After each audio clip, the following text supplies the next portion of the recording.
చాలా మంది కుల ప్రముఖులు ఉన్నారండి. అందరికీ పేరు పేరున ఇక్కడ ఉన్న మాతృమూర్తులందరికీ నమస్కారం. ఇక్కడ నాలో నేను ప్రతి వ్యక్తి గురించి చెప్పమన్నారు. నాకు చాలా చిన్న ఇదండి. నేను, నా కుటుంబం, తర్వాత పక్కింటి, అంతే. ఇలా చేసుకుంటూ వెళ్తున్నాం. ఏ పని చేస్తున్నా కూడా ఒకటే ప్రిన్సిపల్ అండి, ఆచరించే మాటకు విలువ ఎక్కువ. కాబట్టి ఏ మాట చెప్తున్నానో దాన్ని ఆచరించడానికి 100% ప్రయత్నిస్తున్నాను. ఇక్కడ ఏంటంటే ముఖ్యంగా నా గురించి పక్కన పెడితే ఈరోజు అంశాన్ని తీసుకున్న చాలామంది మాతృమూర్తులు ఉన్నారు. నేను ఒక్క విషయాన్ని ఇక్కడ మీకు అందరికీ విన్నవించుకోవాలనుకుంటున్నాను. తల్లిదండ్రులు ఉన్నారు, పేరెంట్స్ ఉన్నారు. ముఖ్యంగా నేను ఎప్పుడు పేరెంటింగ్ గురించే మాట్లాడతాను. ఎందుకంటే ఈ సమాజంలో ఉన్న వ్యక్తులందరూ వచ్చేది కుటుంబం నుంచి. కాబట్టి తల్లిదండ్రులు ఎలా పెంచుతారో అలాంటి వ్యక్తులు సమాజంలో ఉంటారని 100% నేను నమ్మేదాన్ని, ఆచరించేదాన్ని. ఇక విషయానికి వస్తే, ఈ ఆపరేషన్ సింధూర్ మన దేశపు ఆడబిడ్డల కుంకుమని చెడిపేస్తే, ఇదే దేశపు ఆడపిల్లలు అత్యంత పౌరుషంగా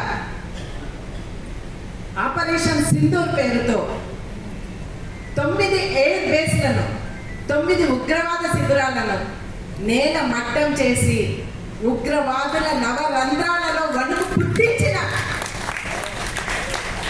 పుట్టించిన ఇదిగో వారి రక్తంతో తిరిగి మన ఆడబిడ్డలకి రక్త సింధూరాన్ని అందించిన మా వ్యోమికా సింగ్, మరి ఖురేషి గారు, మోడీ గారు, ఈ సైనిక వాళ్ళందరికీ సాదరపూర్వకంగా నమస్సులు అర్పిస్తున్నాను. ఇక్కడ ఒక చిన్న విషయాన్ని నేను మీకు చెప్పాలనుకుంటున్నానండి. యుద్ధం జరుగుతుంది, ఇది ప్రతీకార చర్య. సరే, యుద్ధం ఎందుకు జరిగిందో అంటే పహల్గావ్ గురించి మనం మాట్లాడతాం. అన్నిటికంటే ముందు చెప్పాలంటే అసలు ఆ ఉగ్రవాదం మన దేశంలోకి ఎలా వచ్చారు, వాళ్ళని ఎవరు రానిచ్చారు? మనమే కదా. మనలాంటి కొంత వ్యక్తులు మన దేశంలో ఉండేవాళ్ళే. వాళ్ళకి ఆధార్ కార్డులు ఉన్నాయి, ఓటర్ ఐడీలు ఉన్నాయి, లోపల రావడానికి ఎంత సెక్యూరిటీ ఉన్నా కూడా వాళ్ళు రాగలిగినారు. మన సహకారం లేదే వచ్చారా వాళ్ళు కదా. అదే కదా మూల కారణం. ఒక డాక్టర్ దగ్గరికి వెళ్తే ఒక జబ్బుకి రూట్ కాజ్ ఏంటి అని చూస్తారు. ఇమ్యూనిటీ పవర్ మనకు పెరిగింది అనుకోండి, జబ్బు రాదు.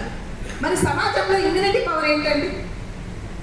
సమాజానికి ఇమ్యూనిటీ పవర్ దేశభక్తి. మీకు చిన్న విషయాన్ని ఇక్కడ చెప్తాను. మొఘల్ సామ్రాజ్యం ఆఖరి చక్రవర్తి ఔరంగజేబ్, ఆయన తండ్రినే మీకు తెలిసే ఉంటుంది కథ, శంభాజీ కథ. మన చాలా సినిమా చూసి అందరికీ మళ్ళీ తెలుసుకోవడానికి వచ్చింది. సో ఆయన తండ్రిని జైలు పాలు చేసి ఆయన రాజ్యాధికారం చేయించుకుంటారు. 3 కొడుకులు ఉన్నప్పటికీ ఆయన వాళ్ళని ఎవ్వరికి సరైన విద్యలు నేర్పరు. ఎందుకంటే నా రాజ్యాధికారం పోతుందని.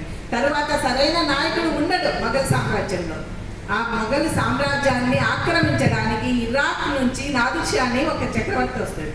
అతను చాలా ప్రిపేర్డ్గా వస్తాడు. మొఘల్ సామ్రాజ్యం చాలా పెద్దది, దీని మీద నేను ఎలాగైనా కానీ అధికారం చేజిక్కోవాలి. కానీ సులభంగా మొఘల్ సామ్రాజ్యం అతని చేతికి వచ్చేస్తుంది. చాలా కసరత్తు చేసింటారు కదా, అతని కసి తీరదు. అక్కడ ఉన్న వాళ్ళనందరినీ ఊచకోతకు వస్తాడు. సైనికుల రక్తం రుద్రం ఏరులై పారుతుంది. ఒక్క పురుషుడు కూడా మొఘల్ సామ్రాజ్యంలో కనిపించడు. తర్వాత రోజు చాలా విలువైన సమాచారం, ఆయన అంతఃపురంలో ఉన్న స్త్రీలందరినీ సభలోకి పిలిపిస్తారు. ఆయన ఒక్కడే కూర్చుంటాడు. సభలో ఉన్న సైనికులందరినీ బయటికి పంపిస్తాడు, తలుపులు వేసేస్తాడు. వేసి ఆయన ఆ సింహాసనం మీద కూర్చొని కత్తిని తీసి పక్కన పెట్టి కాసేపు నిద్రపోతాడు. నిద్రపోయిన తర్వాత అరగంట తర్వాత కళ్ళు తెచ్చి చూసి ఆ స్త్రీమూర్తులందరినీ చూస్తాడు. వాళ్ళతో ఒక ప్రశ్న అడుగుతాడు. ప్రతి సమాజం వినవలసిన ప్రశ్న ఇది. అమ్మా, నేను మీ తండ్రులని, మీ భర్తలని, మీ కొడుకులని, మనవళ్ళని అందరినీ చంపేసిన. నేను ఇక్కడ ఒంటరిగా ఇక్కడ ఉండిపోయినా. మీలో ఒక్కరికైనా నా మీద కక్ష తీర్చుకోవాలనిపించలేదా? మీ మొఘల్ సామ్రాజ్య పతనానికి కారణం ఏంటి తెలుసా? త్వరగా తల్లులు, ధైర్యం లేని తల్లులు, వీరత్వం లేని మాతలు ఉన్నంత వరకే మీ మొఘల్ సామ్రాజ్యం పతనమైంది అన్నాడు. కాబట్టి మనం అందరం ఈ విషయం గుర్తుపెట్టుకోవాలండి.